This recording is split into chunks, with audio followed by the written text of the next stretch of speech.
Nalandasara.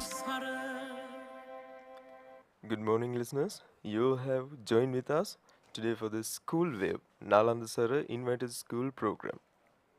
Today, we invited the members of Media Unit of Gautami Balika Vidyalaya.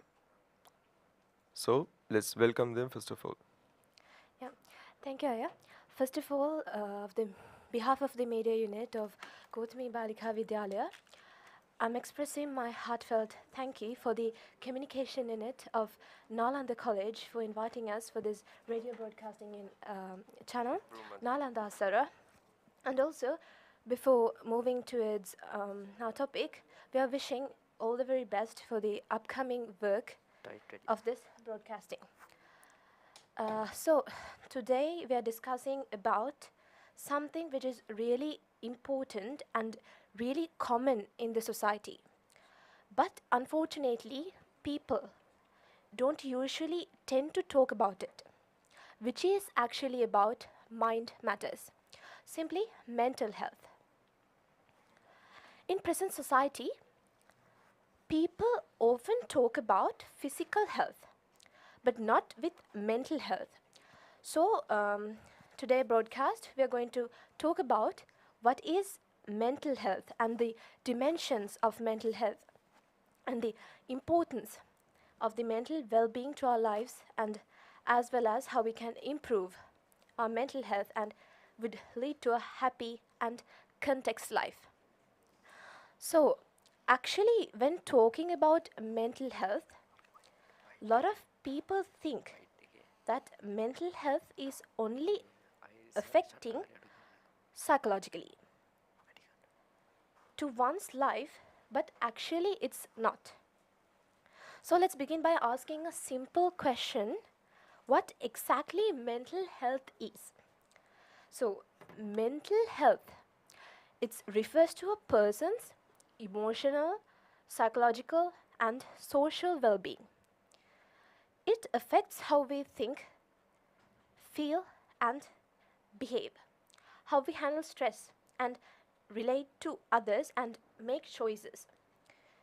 Most importantly, how we used to see the world. So, mental health is just as important as physical health, and it is something everyone has, not just people with mental illness. It's something we all experience, and our mental health shapes how we live, love, live, and loop. So, actually, there are lots of myths about mental health, and such myth is that our mental health cannot be changed throughout the life. But actually, it is physical health. Our mental health changes throughout life. So, our mental health is influenced by genetic, life experiences, stress, relationships, and as well as to support. And just like physical health, our mental health changes throughout life. And and also, a lot of people think that mental health is being 20 hours 7 happy, being happy all the time.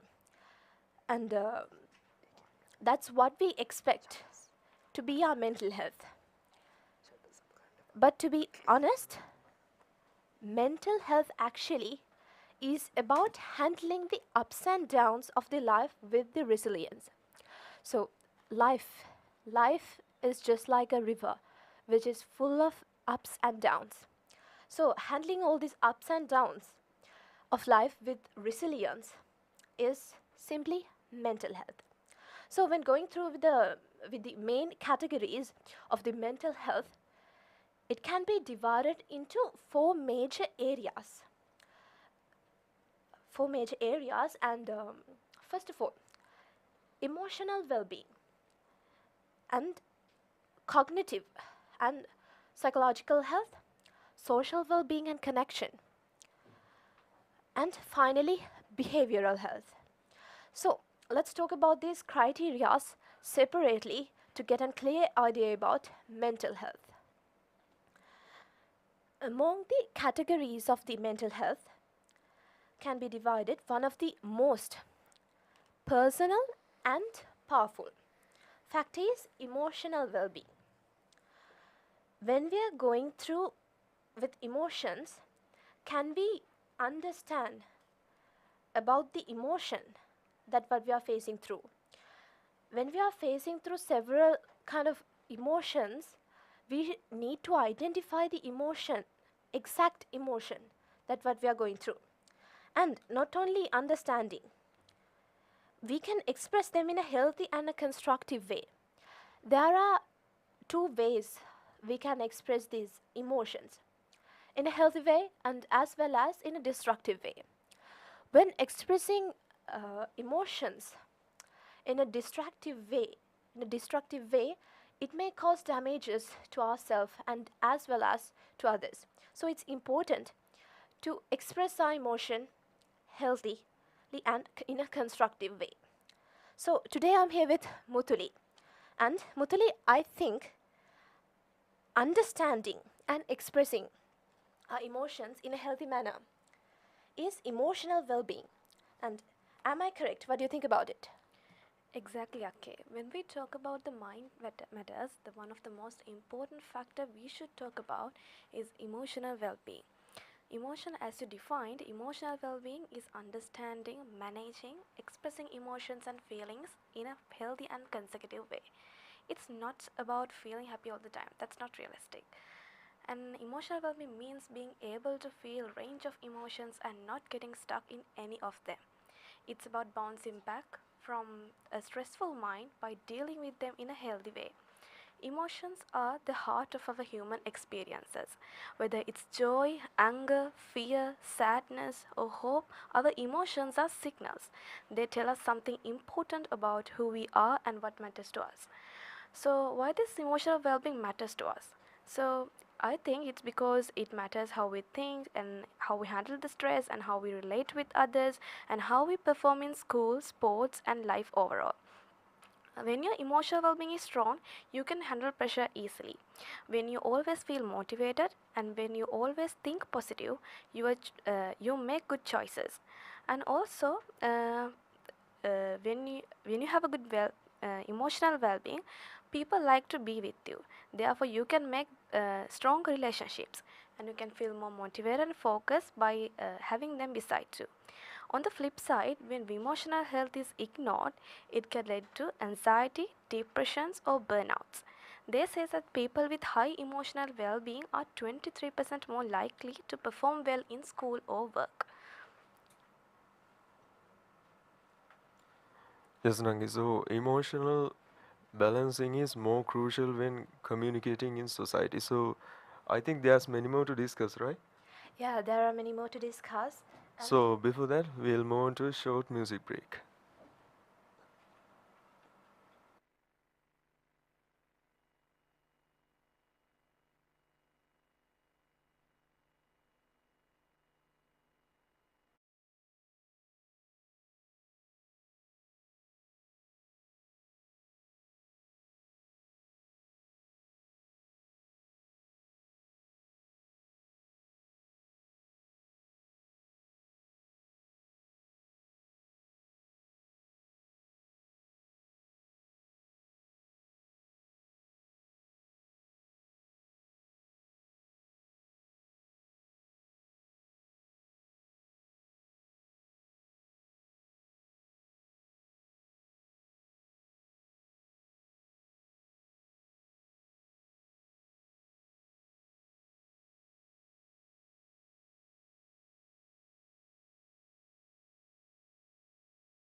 You're back with Nalandasara live radio broadcasting, and we're discussing about mental health and especially about emotional well-being. Yes, okay. As you said, the emotional well being is really important. Emotional well being is just as important as the physical health. Maybe it's even more sometimes. They say that chronic stress, anxiety, and depression can weaken the immune system, which is really important for our physical well being. And also, bad emotional well being can increase the risk of the heart diseases. So, in this society, most of the people think that what really matters is physical health. But when we talk about this emotional well being, you may have realized that now, with the balance of emotional well being, it comes physical well being. So, when we are talking about emotional well being, it also, I would like to highlight that in the society there is a myth that emotions matter with the gender, but actually it's not. So it's okay to express our emotions no matter the gender. So apart from emotional well-being, cognitive and psychological health also take a um, huge role when talking about mind, because cognitive health cognitive health directly affects cognitive health directly affects towards our mind, as it's our own thoughts will influence us or will discourage our mood and behavior. However, I believe some of you may have heard that what we speak will reflect ourselves. So it's actually kind of unbelievable, because that what we are speaking will be believed by the brain, and also it simply means that every word matters to our mind. So I'm here with Aditya, and Aditya, how exactly these cognitive disorders will affect to our brain and mind, and what is this cognitive health? Yes, we do. Now, since we have been having an important discussion about mental health and emotional well being, let me add a few points about cognitive and psychological health too, which are two really important areas that go hand in hand. To begin with, let me define cognitive health. Cognitive health refers how well our brain can think, learn, remember, and make decisions. It's about having a sharp mind and being able to focus, process information, respond to the world around us effectively. Simply, cognitive health means the brain power in action. Good cognitive health means our brain is functioning well. Next, what is meant by psychological health? Psychological health refers to a person's emotional, mental, and social well being. It's about how we think, feel, behave, how we handle stress, relate to others, and make choices. A person with good psychological health can cope with the mental stresses and challenges of life, maintain positive relationships, prevent mental illnesses, and have a sense of purpose and feel the self worth. And then, what exactly is the relationship between this cognitive and psychological health? Yes, cognitive and psychological health are like two sides of the same coin. They are deeply connected and interfere with each other. When we are emotionally overwhelmed, like feeling anxious, sad, stressed, it becomes harder for us to concentrate and remember things or make decisions. That's because our psychological state directly affects our brain's ability to think and function. For example, think you are anxious. Your brain might struggle to focus or learn new things. And when you are emotionally calm, you can think more clearly and solve problems better. On the other hand, our thinking patterns, which is a part of a cognitive function, is also affected by our psychological thinking, and it shapes how we feel. Good cognitive health helps us process information in a better way. And whether it's doing well in school, maintaining our responsibilities, or any other thing related to our studies, we need sharp thinking, that means cognitive health, and emotional balance, which is psychological health. Okay, so both cognitive and psychological health are pretty important to us, right? But what if I tell you that many of the things that we do in everyday life can put them at risk? There's a list of such things, and let me summarize a few of them for you. First of all, we can take lack of sleep on the top of that list. And next, I can point out the stress and anxiety. Then, our nutrition and diet is also another factor. And most importantly, isolation and loneliness, which is it is an important fact which can affect our brain's ability to perform. Um, Yeah, so there's many more facts to discuss about mental health, and prior to that, we're going to take a short break. This is FM 92.2, live radio broadcasting Nalandasara. Stay tuned.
And just as the cognitive health, social well being and connection also plays a huge role in our mental health.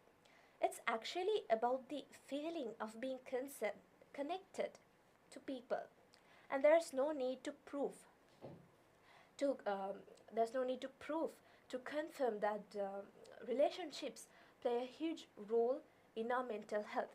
So it's our responsibility to identify the people who lifts you up and who drains up your energy.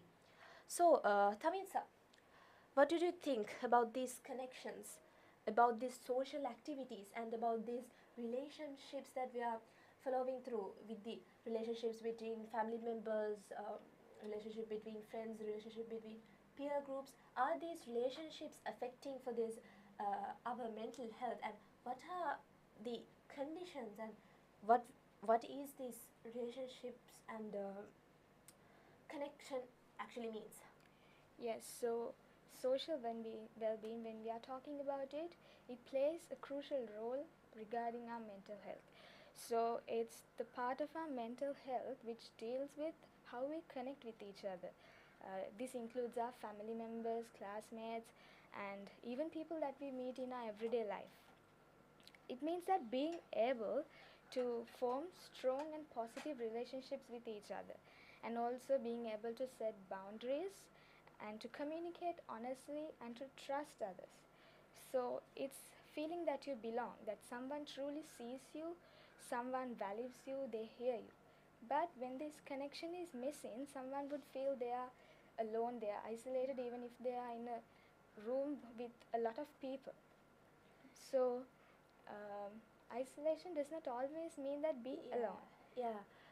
People may have special characteristic. People expecting special characteristics from their friends and associating people, and people are getting isolated not because they wanted, because not the there's not the set of the people who are enjoying them. Yes, so this happens because some are enclosed with specific types of characters, because we don't go and associate others who are other than our characters. So when this connection is missing, someone might feel that they are disconnected, isolated, invisible, that they are misunderstood all the time. So this chronic loneliness it actually links with anxiety, depression, and even physical health risks like heart diseases. So it's not just in your head, it is real and it all matters you a lot. And then when speaking about the quality of human connections, this is a world where we value the number of friends you have, the number of texts you send, the number of followers you have on our social media, but that's not what it truly means. It's about the quality of communication. Do they show up when you're at your ups and downs? They must share all our grief and wins all together. They must celebrate our wins and also share our grief. So in quality relationship means that being seen, heard, and accepted for who we really are. And then it's the difference between having a whole room full of people and still being alone, versus there's one person who you can be yourself truly. To trust completely and be ourselves. Yes. So the true relationships or our friends, they must listen to us without fixing, like they listen to us without fixing ourselves, and they stay when things are uncomfortable.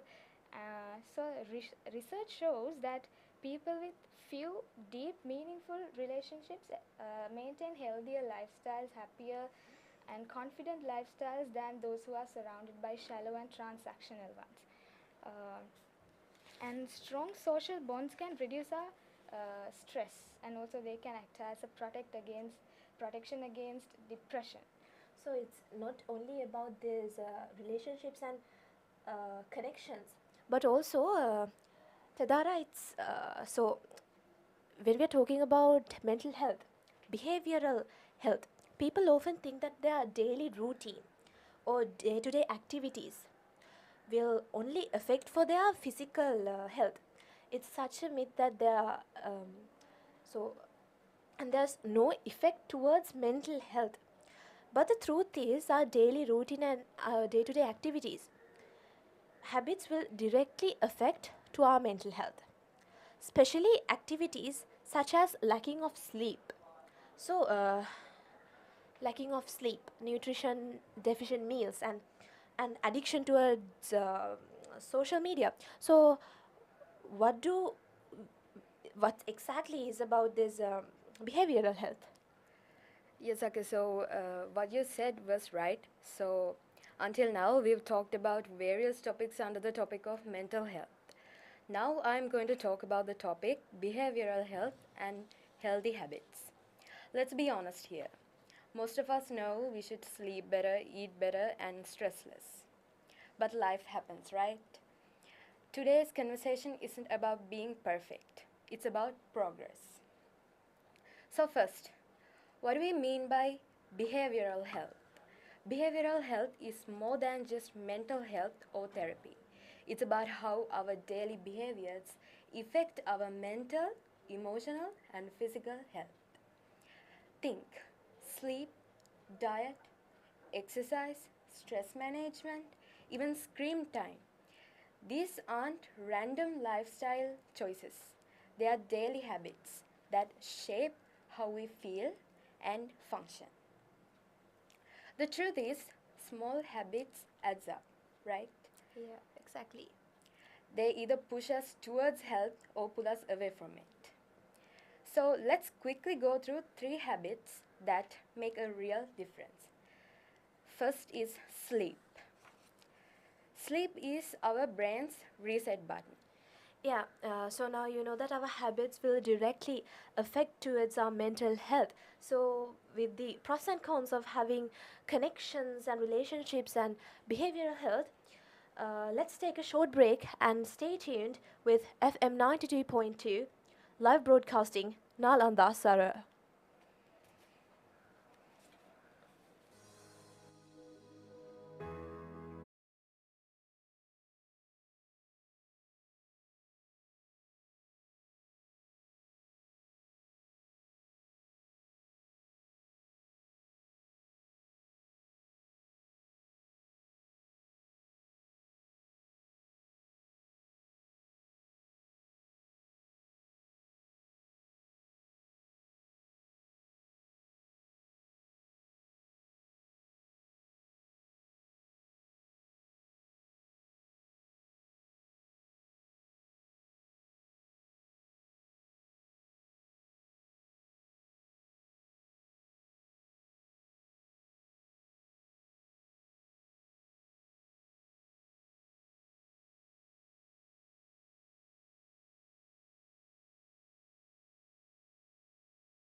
You're back with Nalanda Sara live radio broadcasting, and we were discussing about mental health.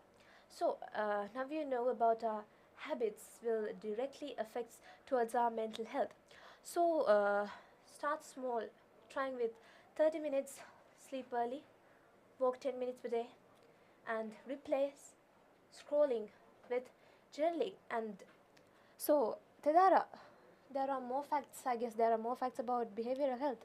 Yes, there is. As I was saying, sleep is like our brain's reset button.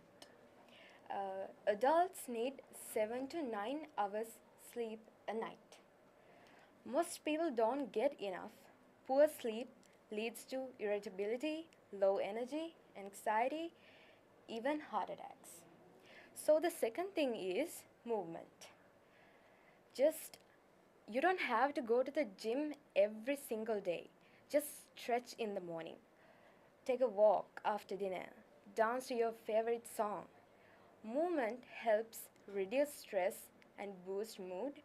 Even 10 minutes a day make a real difference. And the third one is food and mood. We actually do not talk about how food affects mental health.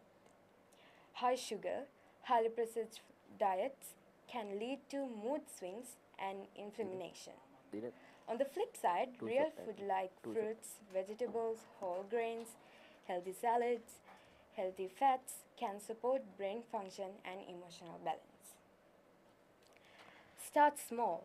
Add one healthy item to your plate each day, maybe a fruit or just drinking more water. Yeah. So, as the goal is consistency and not the perfection. Anyways, it's not really enough of having a knowledge about the categories of mental health. Stavinsa, how exactly does this self care and self resilience affect to our mental health? Yes, so mental health is just doesn't mean that about absence of illnesses. It means having the emotional and psychological and social strength to live our life to the fullest. But with the pace and pressure of the modern life that we lead, we tend to be overwhelmed, disconnected all the time. So at this time, there are these two words that come into the stage: self-care and resilience. These aren't just two buzzwords, but as real life-saving tools which are crucial. So self-care is the act of taking responsibility for your own physical, emotional and mental needs. It's not selfish, it's essential. And it can be as simple as getting enough sleep, as you mentioned earlier, and eating whenever you eating enough food, not Nutritious food. yeah. So and or taking a walk, as you mentioned before. So those are the measures that we can follow, and it also can mean that setting boundaries and take limitations, asking for help and going to therapy, and also saying no when your plate is full. So when we practice self-care regularly, it means that we are not it does not mean that we are just surviving. It means that we are giving ourselves the foundation to thrive. Yes, exactly. And people tend to believe that asking help is a weakness.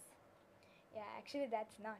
Asking for help is that you are trying to be more um Open and yeah. open ourselves with others. Yes. So, now if we talk about resilience, we should have this confidence. It talks about confidence, and which means that we have the ability to bounce back from from challenges, stress or trauma. Uh, it does not mean that we are not affected by hardships, but it means that we adjust to the situations, we get adapted, and we grow strength to it. Yeah, as I mentioned earlier, life is just like a river and it's full of ups and downs, and we need to cooperate with them. That's life. Yes, so and also resilience is what helps someone keep going for major life setbacks. It is what allows a student to try again after failing so many times. So if you think that you are a failure, it's not. You must have the potential and the confidence to get out of it and overcome all these challenges. So you must always have resilience, and taking care of yourself, improving your mental being, mental health and social well-being doesn't mean that you are selfish. It means it's essential and it's for yourself, and also it impacts on the others as well. Yeah, so when we are hoping to conduct uh, this interesting topic about mind matters, and we are going to take a short break. This is FM 92.2 live with Nalandasara.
You're back with Nalandasara live radio broadcasting, and we were discussing about mental health. And we did covered up a quite significant amount of details about mental health. And what was really important is we were talking about self care and resilience. So, as I mentioned earlier, the ability to bounce back from life challenges, coping with skills, and building resilience is make life. Yeah, exactly. Resilience is what helps someone keep going after a major life setback. It's what allows a student to try again after failing an exam, and a parent to get through a tough day and still show up with love at home. And the good news, resilience isn't something you are just born with.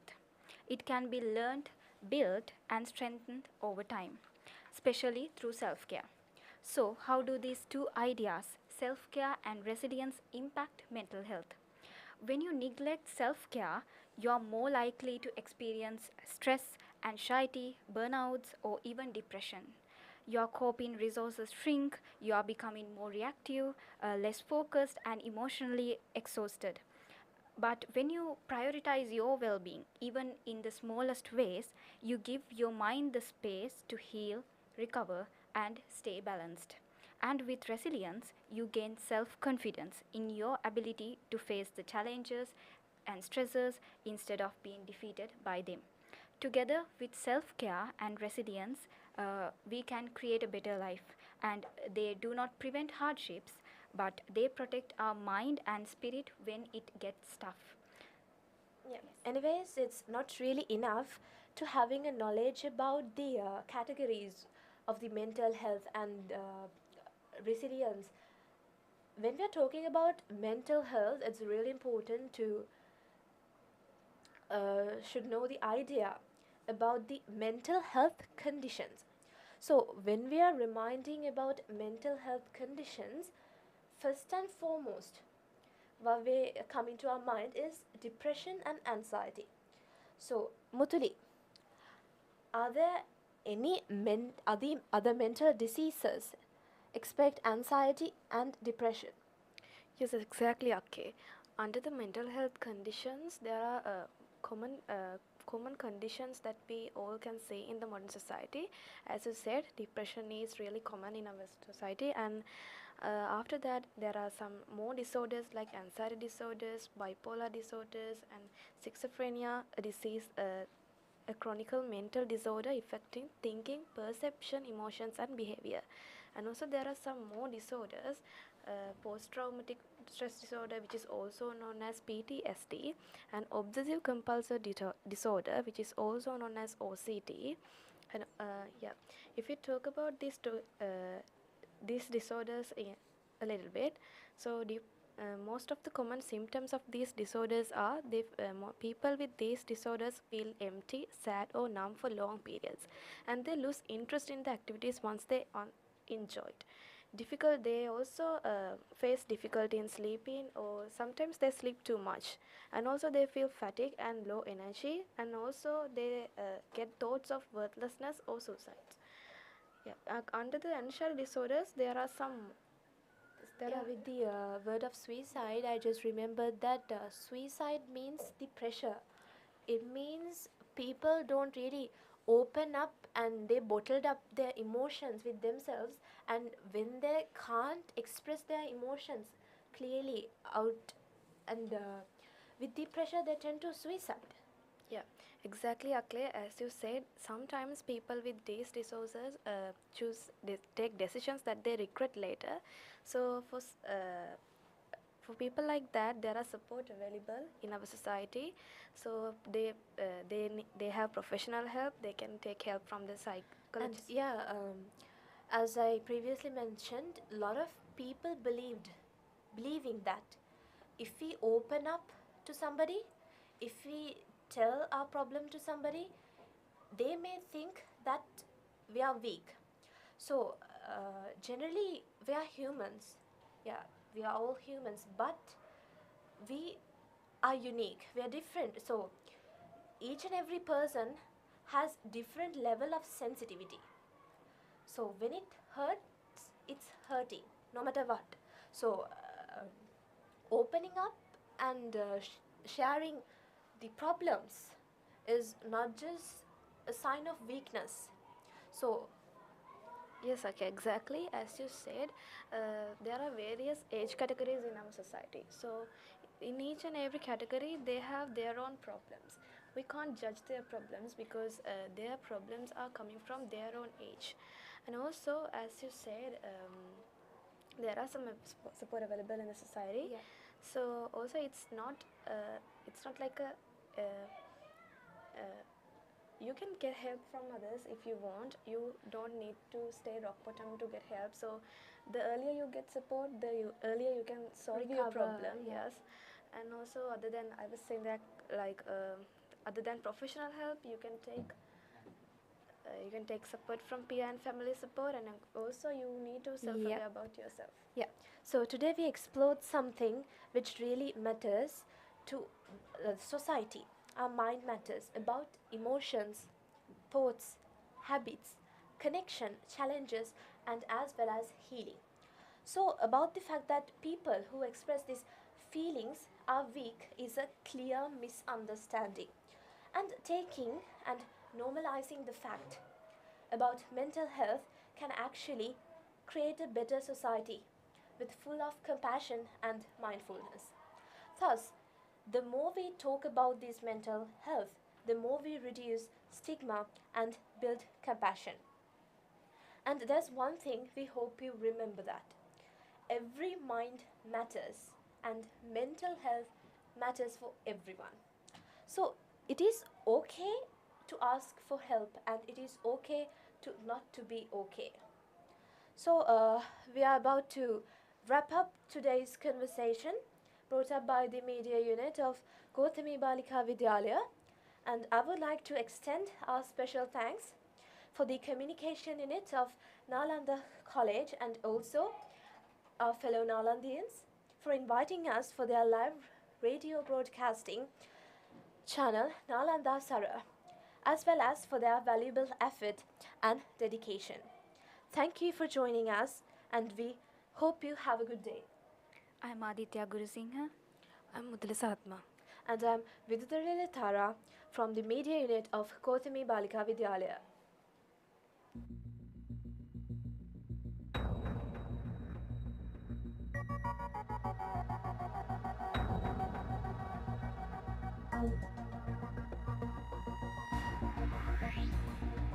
දැවුණු තැවුණු සිත්තවන මියුරුගී සරින් පිස නිවන ශතක අභිමානි සක්නාදය නාලන්දාසර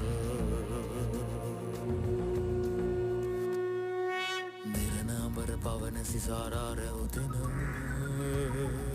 රජත වංශික පුතුන්ගේ දිරිය හඬ නාලන්දාසර